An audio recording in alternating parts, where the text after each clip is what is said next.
Thanks, Vinnie Green there. Now, we just tried to bring you some of the comments from Nick Xenophon. He was speaking in Brisbane a little earlier today. There was a bit of a glitch, but hopefully it'll be smooth this time. The fact that most Australians, the fact that there isn't a clear outcome to this election indicates that I think Australians want to go back to the political centre. And what sort of conversations are you having with those crossbenchers? Well, we're just keeping in touch with each other, and Bob Catter and I, as well as Jackie Lambie, share a concern about Australian jobs and Australian manufacturing and Australian farming land in terms of boosting agricultural production and making sure that we have a clear national interest test when it comes to our foreign investment.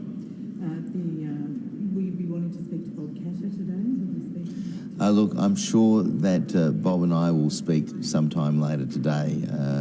Where and when remains to be seen, but he knows I'm available, and the whole idea is that we speak.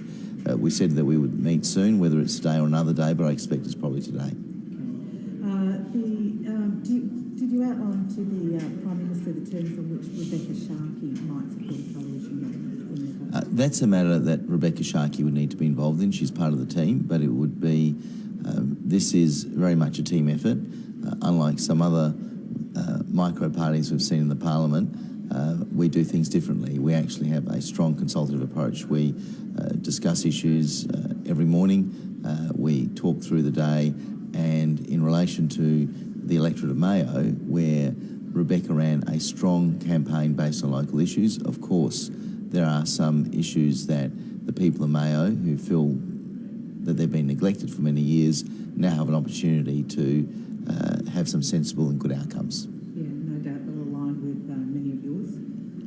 Well, obviously, I mean, you know, Rebecca and I are on the same page on these issues. The people of Mayo have done pretty poorly in terms of infrastructure, in terms of health, a whole range of factors that have really been key issues in the election campaign. That's why Rebecca won a formerly safe Liberal seat so convincingly. But look, it's a question of going through these issues methodically in the next 2 or 3 days. Do you discuss measures you'd be prepared to support in the Senate? No, it was a general discussion. It was all about, the primary focus of the discussion was about the steel industry and working through those issues. It was a good meeting, but right now I think my primary focus right now is to ensure that the steel industry in this country survives and thrives, because if it collapses, that will see a job of many tens. Right now the focus has to be, the first priority has to be to ensure that Arium survives and thrives, because if we lose our steel industry in this country, it will involve many tens of thousands of jobs and undermine Australia's capacity as a manufacturing nation. Do you believe the budget will have to be radically overhauled given the makeup of the Senate and the fact that many of these measures may not get through? I think the inevitable consequence of the election result, and this affects both sides of politics, is to move the country to the political centre, and I think that's a good thing. And if you manage to speak to Bob Catter today, what primarily will you be wanting to speak to him about? Well, I'll be wanting to speak to him about how do you save manufacturing jobs, how do you boost our agricultural sector, how do we ensure that the regions develop, how to ensure that manufacturing in this country isn't hollowed out. And these are issues that Bob and I have worked on in terms of Australian jobs and Australian made, and it'll be, where there's common ground, if you have common ground with a crossbench colleague, you seize that opportunity and you work with that colleague to get a good outcome. And off the record, I'm sure that Bob wants to talk to me about ethanol, because he always talks to me about ethanol. That was off the record. What about, back on the record now, how surprised were you by the results? Look, I mean, people ask me how surprised I was by the result. I wouldn't have foolishly offered bottles of Grange to all these journalists on air when... hang on, let me say it again.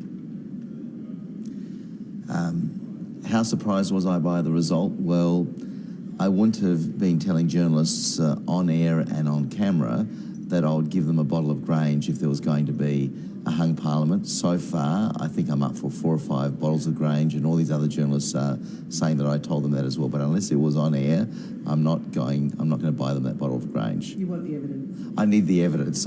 Christina Keneally, you're going to miss out. Given that you were so surprised by the results, are you now, are you sort of working hard now to pull together a really clear, bank of claims, I guess? Look, we did that before the election because there was an expectation that we would do reasonably well in the Senate, and it looks as though we've got 3 senators in the Senate, and there's still a question mark on over a couple of seats. I think we won't know for quite some time.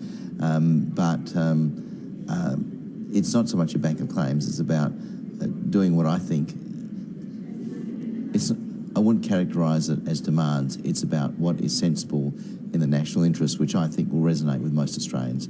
Australian jobs, Australian made, government accountability, and tackling predatory gambling, which hurts so many Australians around the country. That's great. Okay. Action. Okay, so that was from Brisbane. Nick Xenophon speaking a short time ago there.